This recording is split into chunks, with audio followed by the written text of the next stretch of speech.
दैठणा जिल्हा परिषद सर्कलमधून निवडणुकीच्या रिंगणामध्ये आज आपण या ठिकाणी फॉर्म भरत आहात. काय प्रश्न घेऊन आपण निवडणुकीच्या रिंगणामध्ये उतरलात?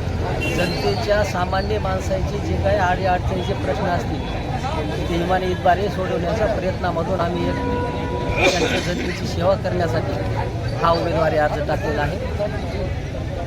काय असं आव्हान तुमचं समोरल्या पक्षांना? आव्हान काय नाही, आमचे एक विकासाचं रत्न घेऊन आम्ही जनतेसमोर जाणार आहोत आणि विकासाच्या माध्यमातून जनता आम्हाला स्वीकारणार आहे. कोणते वाटते कामं कोणते झाले आहेत सर्कलमध्ये?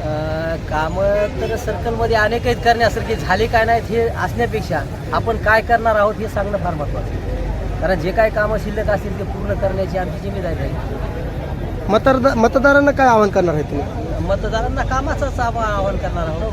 तुमच्या अडीअडचणीचे कामं त्याच्या वेळेला मदत करणं. काय असेल आपला पक्ष चिन्ह काय असेल? आपला राष्ट्रवादी काँग्रेस पक्षाकडून आमची उमेदवारी आहे. चिन्ह घड्याळ आहे आणि घड्याळीवर आम्ही मत वाहणार आहोत. निवडणुकीच्या रिंगणामध्ये आपण उतरलात, काय वाटतंय? आता मोठमोठाले आमच्या समोर आव्हान आहेत, कारण मोठाले पक्ष आहेत समोर. आमचं आता आम्ही राजदादाचा मान राखून आम्ही या ठिकाणी उमेदवारी.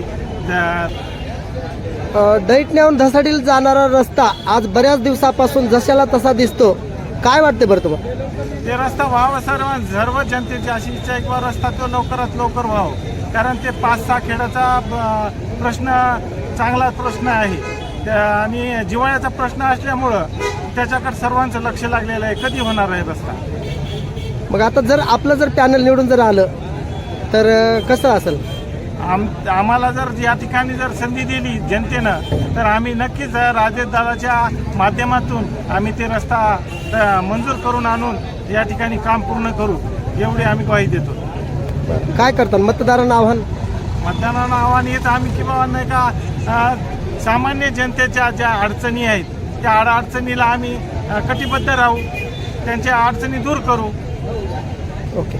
दैठणा पंचायत समितीमधून आपण निवडणुकीच्या रिंगणामध्ये उमेदवारी अर्ज दाखल केलेला आहे, काय वाटतंय? काय नाही, सरळ आहे, सरळ सोपं राष्ट्रवादी. बरं, कोणते कामं घेऊन आपण निवडणुकीच्या रिंगणामध्ये उतरलात?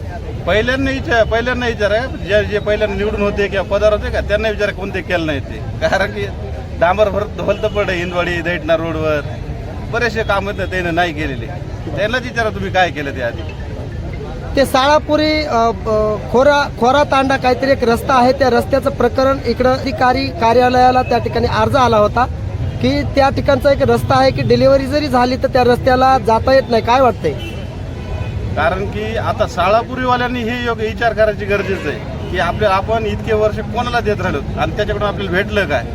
तुम्ही जे पॉईंट सांगता ते पूर्ण मतदारसंघात आहे, पूर्ण दैठणा सर्कलचा जे एरिया आहे त्याचा जर विचार केला तर काय दिलंय आजपासून? काय केलंय यांनी? फक्त सत्ताच. 2000 काय वाटतं आज सामान्य तुम्ही निवडणुकीच्या रिंगणामध्ये दिसत आहेत? काय नाही, सरळ सोपी निवडणूक आहे. जनता पाठीशी आहे, जनतेने आम्हाला सरळ सांगितलेलं आहे. आता बदल हवा. आव्हान कोणाचं आहे तुमच्यासमोर? काहीच नाही, आव्हानच नाही. आम्ही आव्हान पेलायला तत्पर आहोत. गोपाळ आमची पूर्ण टीम तत्पर आहे त्यांच्यासाठी.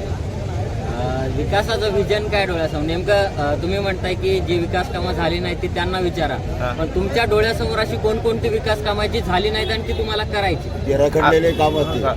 आरोग्य समितीवर येतं गणेश घाडगे, शिक्षण समिती होते गणेश घाडगे, जे काय माणसं होते शिक्षण समिती, आरोग्य समिती किंवा शालेय समितीवर काय केलं त्यांनी? शालेय समितीवर याचा विचार करणार. यांनीच आता सांगितलं की आम्हाला की डिलिव्हरी होती रोडवर. मग आरोग्य समितीवर कोण होतं इतके दिवस? याचाही त्यानं जाण ठेवणं गरजेची आहे. आणि त्यातल्या त्यात परभणीपासून दैठणा रोड हा होऊ शकतो, पण छोटे जिल्हा परिषदचे रोड रस्ते काम का झाले नाहीत आजपर्यंत? काय मतदारांना काय आवाहन करा?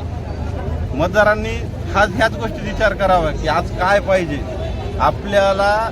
योग्य सुविधा पाहिजेत की अजून एकदा असलाच माणूस पाहिजे ज्यांनी फक्त एक काम करायचं, 2-4 माणसं जवळ धरायचे, काहीतरी चालत राहायचं, बस त्याच्यावर आरामशीर जगायचं आणि शेवटच्या क्षणाला आपण आहेत म्हणून तयारीला लागायचं.